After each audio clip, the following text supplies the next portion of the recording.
નમસ્કાર. ચાલો આજે 8051 માઇક્રોકન્ટ્રોલરની દુનિયામાં એક ઊંડી ડૂબકી મારીએ. આપણે એની અંદરની ગુપ્ત ભાષા, એના ઇન્સ્ટ્રક્શન સેટને સમજવાની કોશિશ કરીશું. તૈયાર થઈ જાઓ, કારણ કે આપણે જોવા જઈ રહ્યા છીએ કે આ નાનકડી ચિપ કેવી રીતે મોટા કામ કરે છે. ક્યારે વિચાર આવ્યો છે કે આટલી નાની ચિપ આટલા મોટા અને જટિલ નિર્ણયો કેવી રીતે લઈ શકે છે? ખરેખર એની પાછળ એની વિચારવાની એક ખાસ રીત છે. આપણે આ સૂચનાઓને ફક્ત કોડ તરીકે નહીં, પણ ચિપની પોતાની વિચાર પ્રક્રિયા તરીકે સમજીશું. તો ચાલો શરૂઆત કરીએ સૌથી મૂળભૂત અને સૌથી મહત્વપૂર્ણ સૂચનાઓથી, એટલે કે લોજિકલ ઓપરેશન્સ. કોઈપણ પ્રોગ્રામ હોય એમાં નિર્ણયો લેવાનો આ જ તો પાયો છે, આ જ એની ખરી બુદ્ધિ છે. જુઓ, કોઈ પણ મોટો નિર્ણય હોય ને એની પાછળનું ગણિત એકદમ સરળ હોય છે. કમ્પ્યુટર ફક્ત બે જ વસ્તુઓ સમજે છે, હા કે ના, સાચું કે ખોટું, જેને આપણે ટેકનિકલી 1 અને 0 કહીએ છીએ. આ બિટવાઇઝ ઓપરેશન્સ છે, જ્યાં દરેક નાના બિટ પર તર્ક લગાવીને મોટા નિર્ણયો લેવાય છે. આને સમજવા માટે વિચારો કે એક તિજોરી છે, જેને ખોલવા માટે બે અલગ ચાવીઓની જરૂર પડે છે. જો બંને ચાવીઓ એકસાથે લગાવવામાં આવે તો જ તિજોરી ખુલશે. એન્ડ ઓપરેશન બસ આ જ રીતે કામ કરે છે. બંને ઇનપુટ 1 હોવા જોઈએ તો જ આઉટપુટ 1 મળશે. હવે એન્ડની સરખામણીમાં ઓર ઓપરેશન થોડું વધારે ઉદાર છે. અહીંયા બેમાંથી કોઈ પણ એક શરત સાચી પડે એટલે કામ થઈ ગયું. જો બેમાંથી ઓછામાં ઓછો એક ઇનપુટ પણ 1 હોય તો પરિણામ 1 જ આવશે. આ તો બિલકુલ સીધું સાદું છે. નોટ ઓપરેશન એટલે કે ઉલટાવી દેવું. જે પણ ડેટા હોય એની સ્થિતિને એ પલટાવી નાખે છે. 1 હોય તો 0 કરી દે અને 0 હોય તો 1, એકદમ તાર્કિક રીતે વિરોધી. આનું નામ જ છે એક્સક્લુઝિવ OR. એનો મતલબ એ છે કે તે ત્યારે જ હા કહેશે, એટલે કે 1 આપશે, જ્યારે બંને ઇનપુટ એકબીજાથી અલગ હોય. જો બંને સરખા હોય, એટલે કે બંને 0 કે બંને 1, તો પરિણામ 0 આવશે. આનો ઉપયોગ ખાસ કરીને ડેટામાં કોઈ ફેરફાર થયો છે કે નહીં તે તપાસવા માટે થાય છે. અને હવે જુઓ, આ કેટલી મજાની વાત છે. આપણે જે હમણાં જ સમજ્યા એ સીધું આપણને સોર્સ મટીરિયલમાં જોવા મળે છે.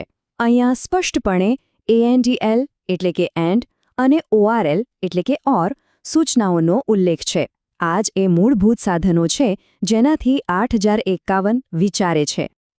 પણ એક મિનિટ, આ બધા લોજિકલ ઓપરેશન્સ થાય છે ક્યાં?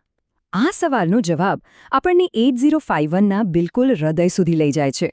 અને એના માટે આપણે 8051ના એક બહુ જ ખાસ ભાગને મળવું પડશે, જેનું નામ છે એક્યુમ્યુલેટર. તો મુખ્ય વાત આ છે, એક્યુમ્યુલેટર જ મુખ્ય કાર્યસ્થળ છે. સોર્સ મટીરિયલ એકદમ સ્પષ્ટ કહે છે કે કોઈપણ લોજિકલ ગણતરી થાય એનું પરિણામ હંમેશા એક્યુમ્યુલેટરમાં જ સંગ્રહાય છે. એ એક સેન્ટ્રલ હબ જેવું છે જ્યાં બધું કામ થાય છે. તો એની ભૂમિકાને થોડી વધુ ઊંડાણપૂર્વક સમજીએ.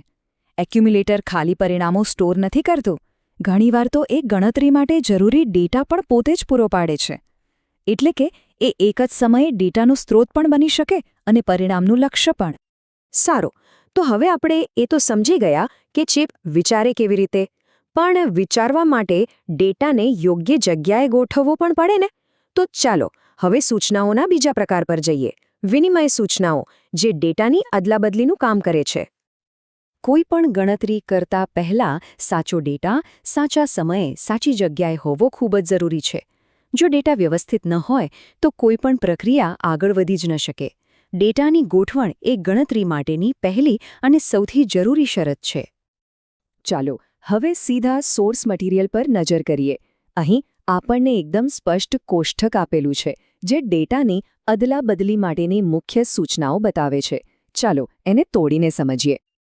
આ કોષ્ટકમાં XCH સૂચના પર ધ્યાન આપો, જેનો અર્થ છે એક્સચેન્જ.